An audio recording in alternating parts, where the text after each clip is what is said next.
Verdades básicas cristãs. Parte 23. No estudo anterior, oração corporativa, vimos que a oração feita em conjunto, em concordância e em nome do Senhor Jesus Cristo, tem um caráter de autoridade espiritual. Aquilo que ligamos ou desligamos na terra, segundo Mateus 18, é confirmado no céu. Porém, aprendemos que essa oração deve refletir os interesses do Senhor, não substitui a oração individual e não deve ser carregada por hábitos humanos, tradições ou pedidos particulares que não têm base bíblica. O foco da oração corporativa é buscar a presença, a vontade e o pensamento de Deus, evitando discursos longos, relatórios, excessos verbais ou pedidos egoístas. Inscreva-se no canal, ative as notificações e compartilhe este vídeo com outras pessoas. Juntos, podemos levar a palavra de Deus ainda mais longe.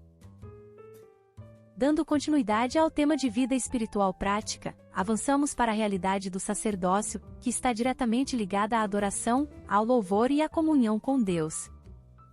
Vamos ao conteúdo. Adoração e louvor. Sacerdócio. A função de um sacerdote é, por um lado, estar em comunhão na presença de Deus e, por outro, ministrar diante do povo e levar a presença de Deus ao povo.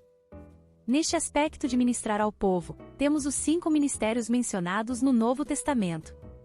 Na função de ministrar ao Senhor, o Novo Testamento inclui a todos, como, também, era o propósito inicial de Deus para a nação de Israel. Êxodo 19 versos 5 e 6. Agora, pois, se atentamente ouvirdes a minha voz e guardardes o meu pacto, então sereis a minha possessão peculiar dentre todos os povos, porque minha é toda a terra, e vós sereis para mim reino sacerdotal e nação santa. São estas as palavras que falarás aos filhos de Israel. 1 Pedro 2 verso 9. Mas vós sois a geração eleita, o sacerdócio real, a nação santa, o povo adquirido, para que anuncieis as grandezas daquele que vos chamou das trevas para a sua maravilhosa luz. A função de ministrar ao Senhor inclui a oração e a intercessão, mas também a adoração, o louvor e as ações de graças. Geralmente, os servos de Deus dedicam muito tempo ministrando às pessoas e pouco para estarem na presença do Senhor, ministrando somente a Ele. 1 Crônicas 23 verso 13. Os filhos de Arão, Arão e Moisés. Arão foi separado para consagrar as coisas santíssimas, ele e seus filhos, eternamente para queimarem incenso diante do Senhor, e o servirem, e pronunciarem bênçãos em nome de Deus para sempre. No Novo Testamento, não há separação entre levitas e sacerdotes, ou mesmo entre sacerdote e rei, pois todos são chamados para ministrar ao Senhor, servir e reinar em vida. Romanos 12 verso 1. Rogo-vos, pois, irmãos, pela compaixão de Deus, que apresenteis os vossos corpos como um sacrifício vivo, santo e agradável a Deus, que é o vosso culto racional. Romanos 5 verso 17. Porque, se pela ofensa de um só, a morte veio a reinar por esse, muito mais os que recebem a abundância da graça, e do dom da justiça, reinarão em vida por um só, Jesus Cristo. Hebreus 10 do verso 19 ao 25.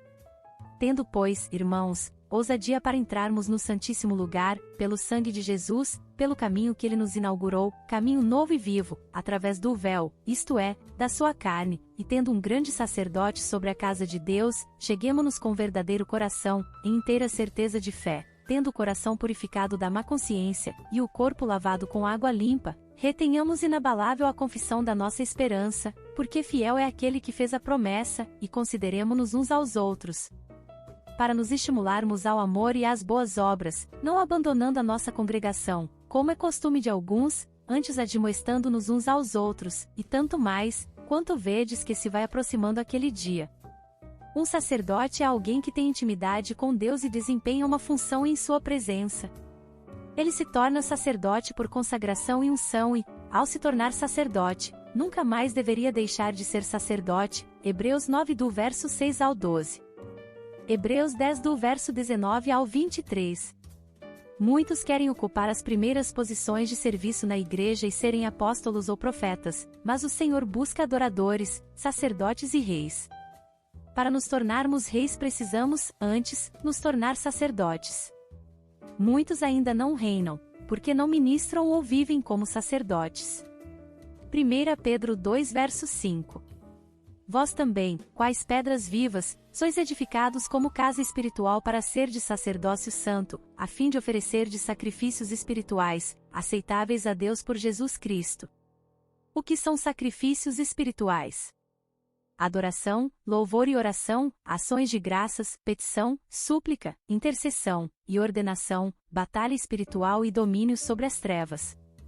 Adoração, louvor e ordenação, como reis sacerdotes, e oração, como sacerdotes reis. Adoração. A palavra adoração é definida, no dicionário, como ato de adorar ou render culto e amor profundo a Deus, prostrando-se, literalmente. Adorar significa se prostrar, diante dele em sinal de reconhecimento, é uma interação vertical, num ato de um homem redimido ao seu Criador, através do qual sua vontade, intelecto e emoções respondem em reverência, honra e devoção à revelação da pessoa de Deus. Além do embasamento na verdade da palavra de Deus, a adoração deve ser no espírito e deve ter uma realidade espiritual advinda da comunhão e contemplação do ser de Deus. Em relação à verdade, precisamos conhecer a Deus e a sua palavra, para que nossas experiências, gostos, devaneios ou sonhos não nos levem para longe dos limites da palavra de Deus. Somente a unção e o enchimento do Espírito Santo podem nos levar à plena realidade da adoração em espírito. 1 João 2 verso 27. E quanto a vós, a unção que dele recebestes fica em vós, e não tendes necessidade de que alguém vos ensine, mas, como a sua unção vos ensina a respeito de todas as coisas, e é verdadeira, e não é mentira, como vos ensinou ela, assim nele permanecei. 1 Coríntios 14 do verso 14 ao 16. Porque se eu orar em língua, o meu espírito ora, sim, mas o meu entendimento fica infrutífero. Que fazer, pois? Orarei com o espírito, mas também orarei com o entendimento, cantarei com o espírito, mas também cantarei com o entendimento. De outra maneira, se tu bendisseres com o espírito, como dirá o amém sobre a tua ação de graças àquele que ocupa o lugar de indouto, visto que não sabe o que dizes? Todas as ideias carnais ou naturais de adoração devem ser revistas. Em vez de nossas próprias ideias e produções, devemos buscar a clara direção da palavra de Deus. Efésios 5 do verso 17 ao 20. Por isso, não sejais insensatos, mas entendei qual seja a vontade do Senhor. E não vos embriagueis com vinho, no qual há devassidão, mas enchei-vos do Espírito, falando entre vós em salmos, hinos e cânticos espirituais, cantando e salmodiando ao Senhor no vosso coração, sempre dando graças por tudo a Deus, o Pai, em nome de nosso Senhor Jesus Cristo.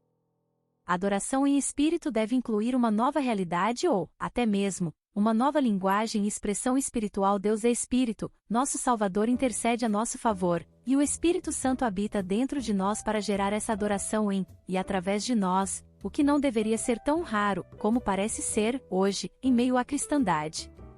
Deus ainda procura adoradores. Filipenses 3 verso 3. Nós que somos a circuncisão, que adoramos no Espírito a Deus, nos gloriamos em Cristo Jesus e não temos nenhuma confiança na carne. Atos dos Apóstolos 2 verso 1. Ouvimos-los falar das grandezas de Deus? De que outra forma podemos realmente celebrar, proclamar ou falar das grandezas de Deus? Precisamos da unção do Espírito Santo. Só Ele sabe e nos ajuda a falar, até mesmo em outras línguas, palavras sobrenaturais que vão diretamente para Deus em seu trono. Não temos suficiente linguagem própria para proclamar suas maravilhosas obras e o seu ser.